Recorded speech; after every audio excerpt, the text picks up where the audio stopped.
Welcome back, ladies and gentlemen, to the 1987 Supermod. I'm your host, as always, Brad Drake, and this is my AWA save. Ladies and gentlemen, first thing first, we are going to be making some roster changes that we talked about. We are going to release Mike Graham. He's really disappointed us here. We have signed Steve Armstrong. We have signed Stormy Granzig, and we are in the process of signing Greg Wojciechowski. So we're going to make some changes to our touring schedule with our new wrestlers. Now we're also going to release Jack Victory. Jack Victory is constantly fatigued. He's a little bit of a problem for us. We are going to release Jack Victory, and we're going to make Stormy Granzig the new terrorist. Both these men had a very similar body style. Granzig was in better shape, but he'll be able to go ahead and slide right in for Jack Victory. For those of you that don't know who Stormy Granzig was a wrestler that was with the WWA for a long time, Indianapolis, so he's already got a connection with the AWA, and it makes sense. He's currently unemployed since the WWA was bought out, so he's perfect for us to be the new terrorist. So, we are going to find the terrorist here. And I like Jack Victory. I think Jack Victory is a really good wrestler, but unfortunately, he's just dragging us down in matches because he's constantly tired. So here we go. We have released Jack Victory. He's gone. Now watch how we do this with Stormy Granzig, okay? We are going to change his name. And don't think that this didn't happen in pro wrestling all the time with masked wrestlers, because it did. Even though the terrorist gimmick didn't last this long,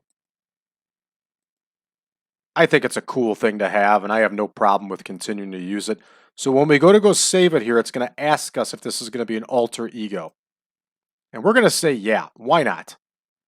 And he's going to be the terrorist here in the AWA, and he's going to use it 100% of the time.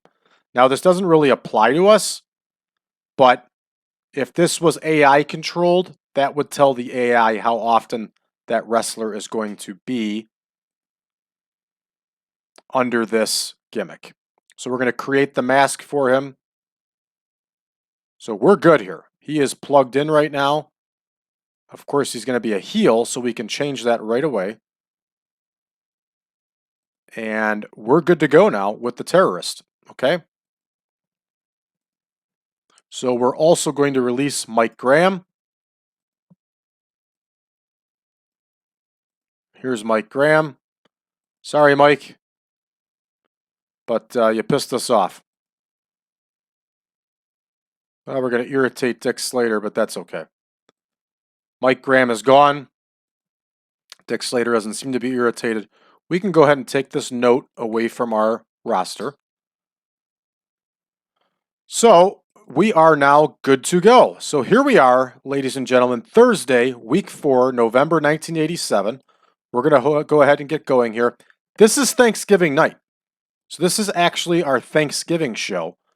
We're still going to stick with our regular touring schedule, and we're going to have the match in Milwaukee, but this is our Thanksgiving night show, which traditionally is a very big deal in pro wrestling. The Thanksgiving night shows tended to draw huge audiences. That's because families were at home all day together, and then at night they were bored and looking for something to do. To this day, this is why bars have some of their biggest nights on Thanksgiving night. Movie theaters have some of their biggest nights on Thanksgiving night. So this is the reason for this, okay? So we're going to have the Milwaukee Auditorium booked for tonight for this event. It is already scheduled. So let's go ahead and take a look at what's going on backstage. What do we got here? Oh, Tommy Jammer's getting himself disciplined here by Nick Bockwinkel. So guess what? He's buying drinks for everybody. Let's see who is absent. We don't have anybody absent except for Kevin Kelly. Now, Under normal circumstances, if we were deep into a tour, I would probably do us a custom schedule for this Thanksgiving night show. But since we're not deep into this tour, since we're only into the second week of this block, and this is a fresh show now in Milwaukee, I see no reason to alter our card. And we're going to continue running with our card. The only thing we're going to do to make this a little bit special is we are going to make the main event between Hall and Hennig a steel cage match, okay? That's the only change we're going to make this a little bit more special than usual. So our opener, folks, what am I doing here? I am getting ahead of myself. I got all excited here. Let's run down the card. Madusa Micelli is going to face Debbie Combs. The Nasty Boys are going to battle Steve Olsonoski and DJ Peterson. Wayne Bloom is going to meet Alan West. Cactus Jack is going to face Jerry Blackwell. Rip Oliver is going to do battle with Tom Zenk. Dick Slater is going to lock horns with Bob Backlund. The Russians and Sheik Adnan al-Kaissey are going to face the Guerrero Brothers in a special six-man tag. And in our main event, inside of a steel cage, Scott Hall is going to challenge Curt Hennig for the heavyweight championship of the world. Let's get to booking. Micelli versus Combs is going to open us up here. As you can tell, I'm kind of pumped about this card. I like running in Milwaukee.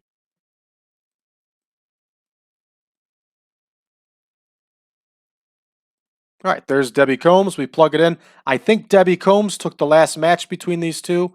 We're going to double check here. No, Debbie Combs lost to Madusa Micelli. So we're going to have Debbie Combs go over here. Again, we're going to trade victories back and forth. The Nasty Boys are going to face Olsonoski and Peterson. And this one, we should be able to punch in. There's Olsonoski and Peterson, yes. There's the Nasty Boys, yes. And so we can auto-name that one also. Awesome. I think Olsonoski and Peterson won the last one. They did. So we're going to have the Nasty Boys win this one by cheating. Olsonoski and Peterson may not go for this. Let's see. Oh, they're fine with it. Cool. All right, Wayne Bloom versus Alan West here.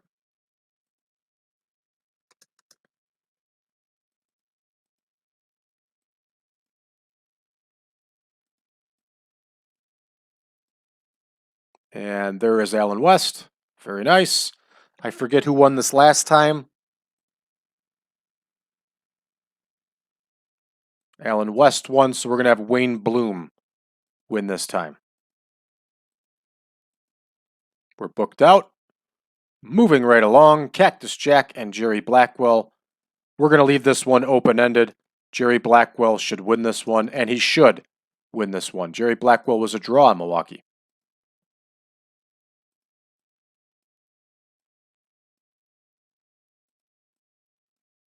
There we go. We're going to leave it open-ended. I wonder how those two would have really fared against each other. Probably good. Jerry Blackwell was a good athlete, and Cactus Jack could bump for anybody. Again, I've expressed before my thoughts on Cactus Jack, on Mick Foley. I really feel that he was a glorified stuntman. I don't think much of him as a pro wrestler. I think he's extremely overrated. But one thing I will give him is the credit that he could make his opponent look good by beating the hell out of himself. All right, Rip Oliver is here against Tom Zenk. This one also goes 14. There's Oliver. Now, Rip Oliver did a lot of losing, and he's got hot momentum. That's pretty interesting. All right, let's check and take a look and see who won the last one here.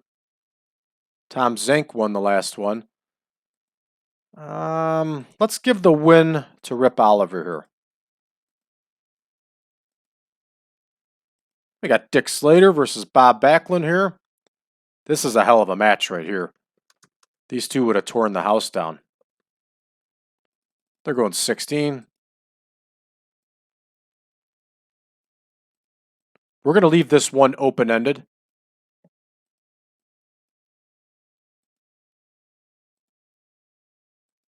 There we go. It is booked. All right, the Russians and al-Kaissey are going to face the Guerrero Brothers. All three of them.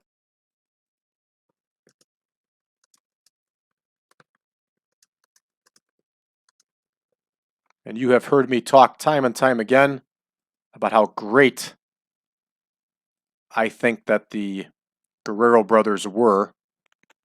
Everybody knows about Eddie Guerrero. Everybody knows how great of a wrestler Eddie Guerrero was. That is no secret to anybody. Even at this point, early in his career, he was really good. The guy just had the gene pool, and he grew up around wrestling.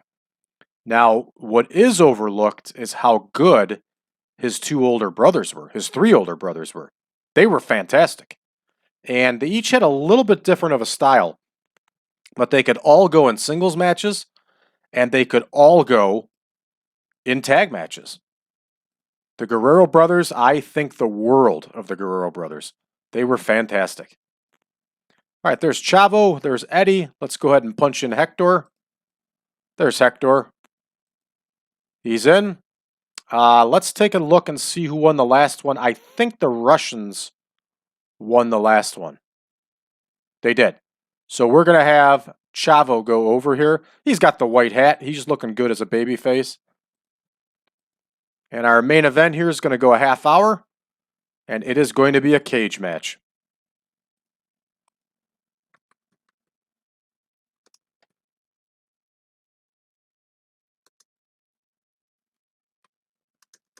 There we go. And of course, it is for our World Heavyweight title. And there's the crown right there. Here is Scott Hall. There's Curt Hennig. And of course, we're going to have Curt Hennig go over with a tainted victory. And remember, this is not blue bars like you saw in the WWF. This is a chain metal fence. The WWF was always escape to win, so you could either climb over the cage or you could go out the door. The AWA and everybody else did not have cage matches like that. There was a referee inside the cage with the opponents. The finish was by submission or pinfall, and there was no disqualifications or anything like that. So they could do whatever they wanted to each other in the ring.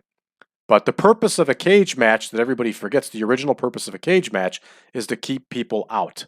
So that's exactly what we're going to have happen here. So Curt Hennig is going to get the win with a tainted finish. We're ready to book here. I'm sorry. We're ready to go ahead and get the show started. So we're going to book this segment. Somebody's going to have too much to do here. There it is. Greg Gagne's got too much to do. So, of course, the one I click on is the one that he's not the road agent for. All right, so Vern will go ahead and road agent that one.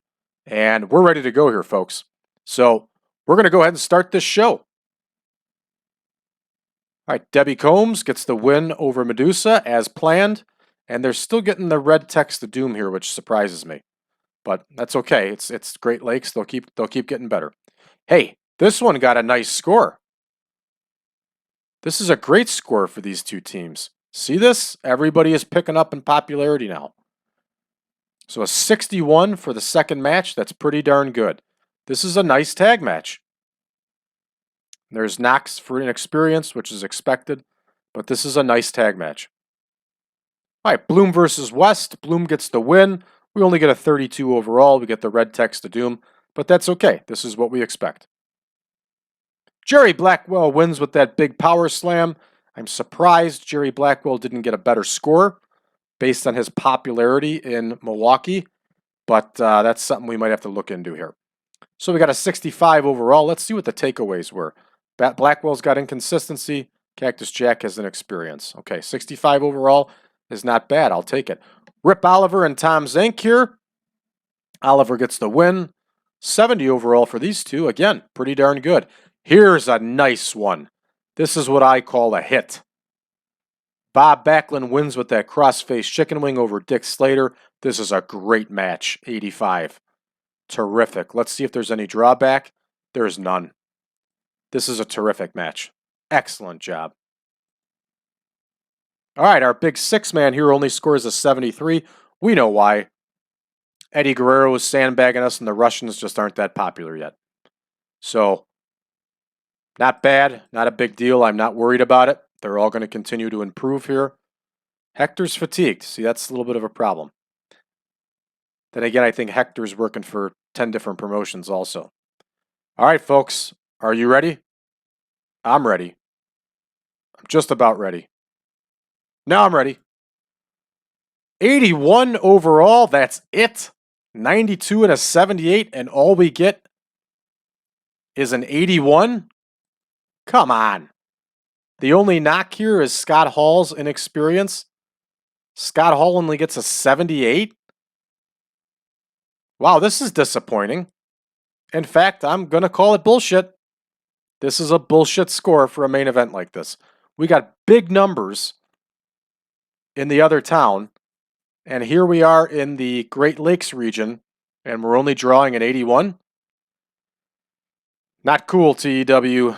Not too cool again. We don't even get a popularity change. Also because it's week 4, and we've probably maxed out our popularity gains. So we have to single out Dick Slater and Bob Backlund. They did an excellent job. And so did Curt Hennig. Curt Hennig had a good performance here. So we're going to give praise for a great performance to these two. And we're going to compliment Curt Hennig on a good performance. So Slater's pleased. Bobby's pleased. And so is Curt Hennig. Let's go ahead. Our next show here, folks, is going to be it's going to be Saturday night, right? So we actually ran on a Thursday here instead of a Friday. So I hope I clear that up. So we're running the Friday as a spot show, and we're actually going to go to Aurora, Illinois, en route to Chicago. This is the kind of stuff the AWA would do. This is realistic. The AWA ran out of East Aurora High School, so we're going to run out of East Aurora High School. And wouldn't you know it, that I actually programmed East Aurora High School into the game? I know. Imagine that.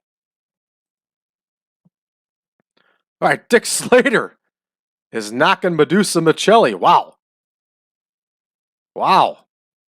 Well, tell us how you really feel, Dick. All right, so we had a big Thanksgiving night show here. Terrific. How'd the CWA do here? They got the Sheep Herders tagging again. Excellent. Memphis Vice was a very entertaining team. Unfortunately, one of the team members, who was Jerry Bryant, passed away very young. Bubba Monroe still working for him, the son of Sputnik Monroe. All right, folks, we are looking good here. Let's check out this NWA show. Fernandez and Rotundo in the main event. Not bad. There's Mike Graham, traitor. All right, that's going to do it for us here, folks. I thank you for tuning in. We'll have another show for you tomorrow as usual. Please give us a like, share this video, and subscribe. Join us on Facebook, facebook.com/groups/1987supermod, and visit my website, braddrake.net. Drop me a line, and I will send you the Google Drive link in order to get version 7.0 of the Supermod. Take care, everybody. So long for now.